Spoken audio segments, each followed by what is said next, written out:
Hi there, my name is Phil DeGennaro. I am the third generation here at Bergen County Harley Davidson. The dealership was started by my grandfather in 1975, also Phil DeGennaro. Unfortunately, never got to meet him.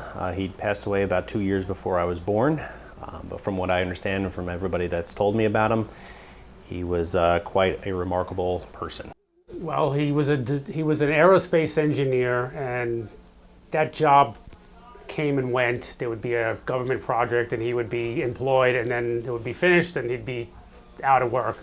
So him getting back into bikes in the 60s, he decided he wanted to open up a Harley dealership. He wanted to get a Harley dealership, and the ones on Long Island never came to pass for various reasons, and finally the one in New Jersey, Rochelle Park, was available. 1975, and the rest is history, pretty much. Or minus 1962, don't tell anybody. No. So I was 12 years old. So yeah, I was 12 years old. Yeah. My dad let me clean the place. I was the Friday girl. So we would clean it, organize it, and my brother and I, we wanted the place to look a little better. So we ended up doing some small displays with some rabbit fur. And you know, slowly by slowly, we were starting to change the look of the dealership. My father was old school. It was very hard for him to let us do what we wanted to do, but he realized this is his way to get his kids in the dealership, and we were happy, and he was happy. The early times he rode, you know, before we were born in Brooklyn. There was a break, but then he got into it back into it again in the late 60s and rode all the way through to when he, you know, passed away in 86. Unfortunately, like I said, he did pass in 86, which left my parents and my aunt quite with an uncertain path to go down. They were really not ready to take on a whole dealership and a business. But they didn't have another choice. They took what information that they had and had some really good employees at the time that really helped them, and got them through a lot of some pretty rough times.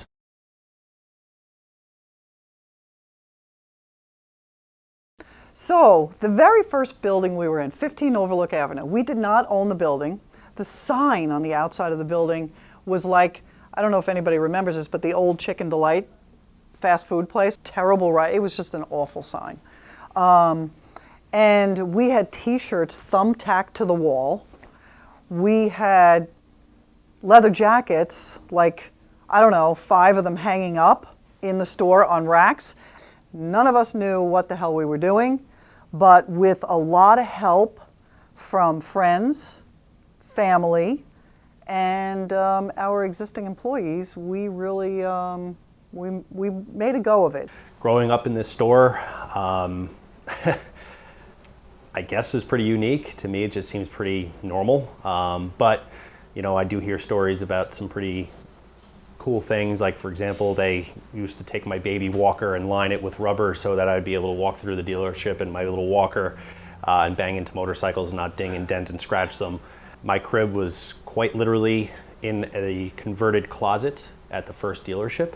My son was born in 1988, and I would be in the office breastfeeding my son, which he's going to be horrified that I'm saying that out loud. And customers would sort of knock on the door and walk in at the same time. So I would kind of turn around and say, "Hi, how are you? What's going on?" And they're like, oh, you're breastfeeding. Do you mind if I still talk to you? And I'm like, no, it's okay. And I just turned around so they couldn't see anything, and I would sell motorcycles that way. We were at 15 Overlook Avenue, and we kind of knew we needed to move, get a bigger location. And we were looking for a building, and the building across the street became available. So I called Liz, I believe, and I said, the building across the street is for sale. So she said to me, just buy it. Just go ahead and you buy it. We thought, wow, it's double. It's going to be, you know, we're going to have all this room. And as we were moving the stuff from the smaller store to the new store after it got, you know, renovated, we all said, this it's not big enough. It's still not big enough. This building's too small. And we finished the construction, but I was no longer interested in that building. And it took 4 years, but I found the building that we're in right now. It was pretty dilapidated, this building, and we had extensive renovations, pretty much, changed the whole, except for the shell, the whole building doesn't look anything like it used to. It was the coolest day ever because we really felt like we made it to the big leagues, moved to the other side of town, and we had about 25,000 square feet. We didn't know what to do with it.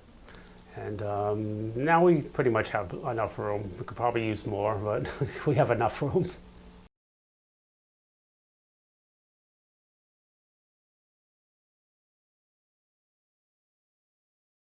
Well, my son and daughter are both active in the business. This is my daughter, Lexi. Hello, I'm Lexi, and I do the bookkeeping here. She's also the resident BITCH. It just slowly evolved into a full-time career, and a career that my wife was a part of for a little while. My son comes here, both of my kids actually come here, and they clean all the motorcycles. Well, my sister is also an owner. She has gone from cleaning the store back in the day, 1 day a week, to becoming motor clothes manager, or later on, and now she's got her own insurance business. Working in the family business. I mean, again, I've really not had any other jobs. This is what I've been doing for my whole adult career. I don't really know it in any other way, but I will tell you, seeing my parents every day, seeing my aunt every day, my little sister every day, and my cousin every day is something that I do not take for granted at all. I know there's a lot of people in this world that don't get to see relatives on a regular basis, and I get to see them every day. Life, even in Harley world, is not always certain, and we've been through a lot, and good and bad.